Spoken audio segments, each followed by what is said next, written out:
Now it's time to take a look at what's making headlines in the French press. Joining me to do that is Haxi Myers-Belkin. Hi, Haxi. Hi, Belle. And you're starting, unsurprisingly, with Aleppo and the reactions in the French press to that will they, won't they deal evacuation. Absolutely. This really is the story dominating French papers today. Let's start with the front page of 20 Minutes. We see here a gutted street in eastern Aleppo with a headline that reads Statut Chaos. Now this has two meanings. There's the obvious status chaos, but there are also echoes there of this being the status quo, essentially saying that these sorts of images and reports of the horrors being faced by besieged civilians have become very familiar to us in recent weeks and months.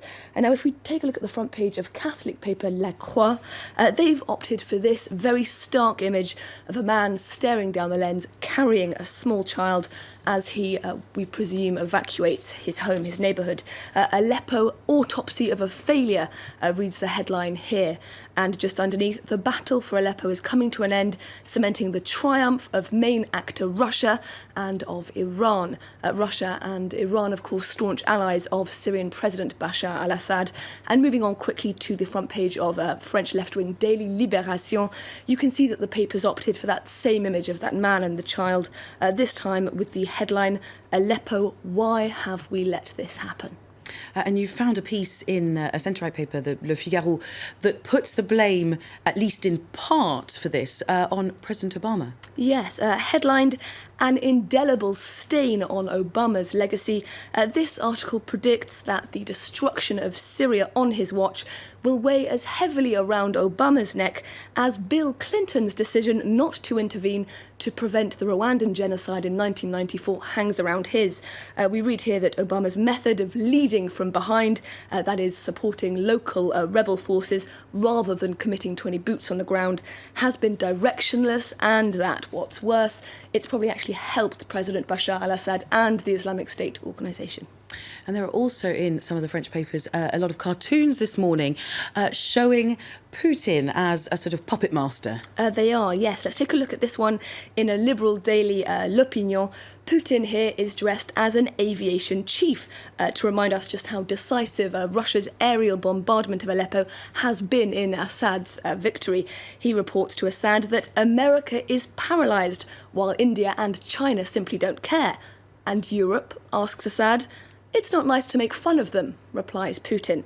The message is simple. Europe has proved to be impotent in the face of Russia's determination to support its regional ally at all costs. Libération, meanwhile, depicts a very happy Putin as Santa comes to deliver his Christmas present.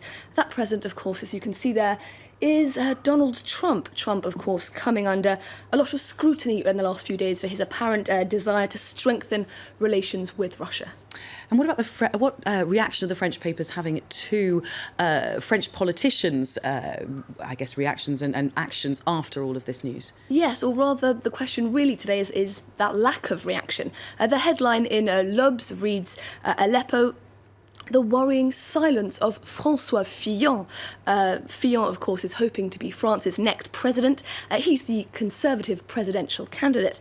We read here that over the last few days, we've not heard a single word from Fillon about, quote, the massacre underway in Aleppo.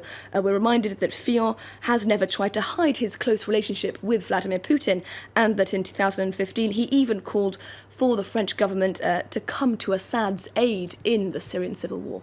And it's not just Fillon who's getting a bit of slack for slack for having been silent, essentially, in the face of this horrifying news coming from Aleppo. Absolutely not. This piece in left-wing daily Le Monde insists that the left too is guilty of keeping quiet on the issue.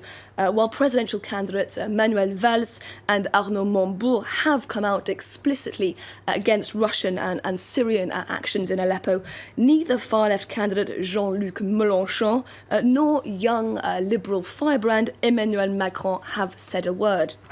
And Arnaud Montebourg is making headlines for other reasons as well, isn't he? He is. He's not going to be too happy about this one today. Le Monde is reporting that Montebourg is the latest left-wing presidential hopeful who's failed to pay his party membership fees. And that bill comes to a whopping 80,000 €80,000. We read here that along with fellow presidential hopeful Vincent Payon, he'll have to pay that €80,000 back before Thursday evening if he wants to be able to officially put his name forward for the left-wing presidential primaries set to take place at the end of January. And you've got one article to finish off with. This is scientists have discovered how the so-called giraffe assassin bugs, I've never heard of those, managed to overcome the challenge of spider webs in order to hunt spiders as they sleep. It's an interesting one. For years, scientists, we read here in this piece in Le Figaro, have been baffled as to how the killer bug isn't detected by the spiders that they're snooping up on. But now we know that they actually break the spiders' webs thread by thread, and to stop them vibrating, they actually hold on to the ends of those threads for sometimes as long as up to 2 or 3 minutes to make sure the spider can't hear them coming, Belle. Because they really are very well named as the deadly assassins, aren't they? Don't say we don't teach you anything here. No, absolutely. Great to learn a new thing with Haxi Myers-Belkin every day on the Press Review there.